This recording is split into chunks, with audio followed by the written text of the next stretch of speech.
The story of YNW Melly. Jamel Demons, better known to the public as YNW Melly or Young Nigga World Melly, is a rap artist from Gifford, Florida. YNW Melly is currently on trial right now for 2 first-degree murders in the killing of his 2 best friends, YNW Sack Chaser and YNW Juvie, which happened on October 26, 2018. This whole incident is rumored to be over a $200,000 record deal that YNW Sack Chaser was supposed to sign, and the feds run with the story that YNW Melly and Borland killed Sack Chaser to get this money. Now, allegedly, on October 28, 2018, the 4 YNW members left a late-night studio session in Florida when they emerged on the freeway and a car pulled up on the right side of them, letting off multiple rounds which killed Sack Chaser and Juvie. Now, just for clarity, this is what YNW Borland told the police, that after the studio session they left late night, merged onto the freeway, and as they were driving, someone in another car pulled up to the right side of them and emptied the clip into their car, which hit and killed the people on the right side, which were YNW Sack Chaser and YNW Juvie, who was in the back. Now here's a look at the seating arrangements on that day. Now you can see in the back left was YNW Melly, and the driver is right in front of him is YNW Borland, and on the right side you have YNW Sack Chaser in the front seat, and in the back right you have YNW Juvie. Now what they're trying to argue is that when they merged onto the highway, someone came to the right side of them, emptied the entire clip into the car, which hit and killed YNW Juvie and YNW Sack Chaser, who were of course on the right side. And that's the reason why they were survived. And the police are saying that obviously this was a staged thing, that this didn't happen, that they killed their friends and staged a drive-by, which is why there are bullet holes on the right side, proving that they got shot from that side, which are trying to say that they are manipulated and they did themselves. Now there's no use for Melly to deny his presence in the car on that day, as there are cell phone records that show that his phone was pinged to the towers in the area, proving that he was in the car when that crime took place. Now the police are using all the resources to obtain evidence in this trial. It's looking like the police have found shell casings inside the vehicle from that day, and additional shell casings that actually match the ones that they found in the car. So it's clear to say that they're trying to say they found a connection between a shooter using it and it being in the car. So it had to happen in the vehicle is what he's trying to say.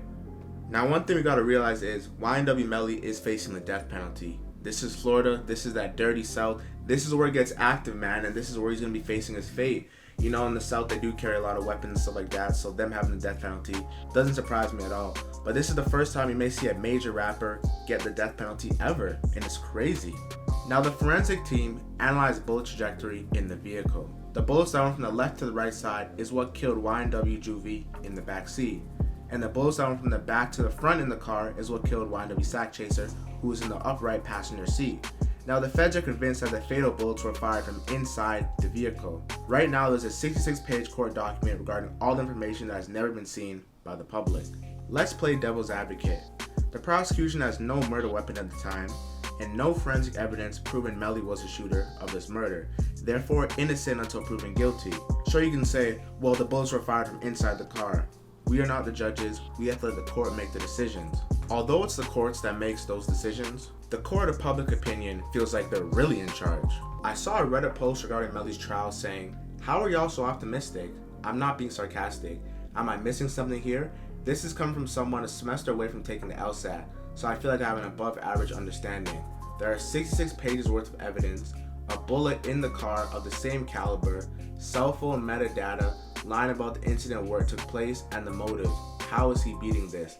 This is the only thing I could think of, that there's no murder weapon, but this much evidence shouldn't matter at all." So this is kind of similar to what I was saying before with the last part of the murder weapon. Everything else is totally different. But like I said, man, the court of public opinion feels like they have way more than the actual court. And it was kind of weird to see how this is going to play out because, like I said, this is a very big trial. This is supposed to happen from 2020. COVID pushed it back. Melly's been incarcerated for over 2 years and hasn't had a trial yet. So this is going to be a very big thing in hip hop and rap. Now the police are trying to use his viral song, "Murder on My Mind," to prove of his evil ways that he had the idea of carrying out a premeditated murder on his 2 closest friends. Now this song did release before the incident, but this is no way, shape, or form an indicator that the song "Murder on My Mind" was a factor that allegedly put Melly on trial for murder. Now rap lyrics being used in trial is another pandemic within a pandemic. We saw this with Queso and the whole ATK and Jacksonville crew. We saw this with Young Thug and the whole YSL indictment, and we will continue to see this with upcoming rappers emerging from the streets. It seems like the amount of evidence they have is increasing. There were cell phone records that were actually intercepted, showing Melly allegedly messaged someone named PC Gambino saying, "I did that," then around the same time the alleged murder happened. Now, to be honest, we don't know the full context of this conversation because this happened on Instagram. Could have been talking about something else, but obviously the feds are trying to say this happened on the same time the murder happened, proving that he was basically saying that he did it and confessing that he did it to another human being. Like I said, we don't know the full story of it. There's a whole 66-page document that explains stuff that we can't see or we don't even know right now.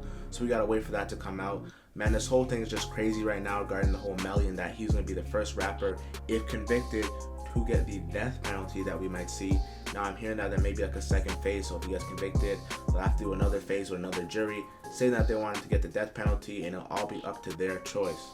Now Melly is playing for keeps and pleading innocent and taking it to trial. Now my goal in this trial is to sit back and let the jury make their decision. Now the trial will begin on July 6th. And who knows, when the additional evidence and the 66-page document is brought to light, we may change our perspective on the situation. In usual murder cases, the defendant may take a plea, but the extent of these charges in Melly's trial is too extreme for that. It's either all in or nothing, and Melly's going all in. Recently, I heard about some information about a witness saying Melly put out a hit on his own mother. Now, this is obviously not true.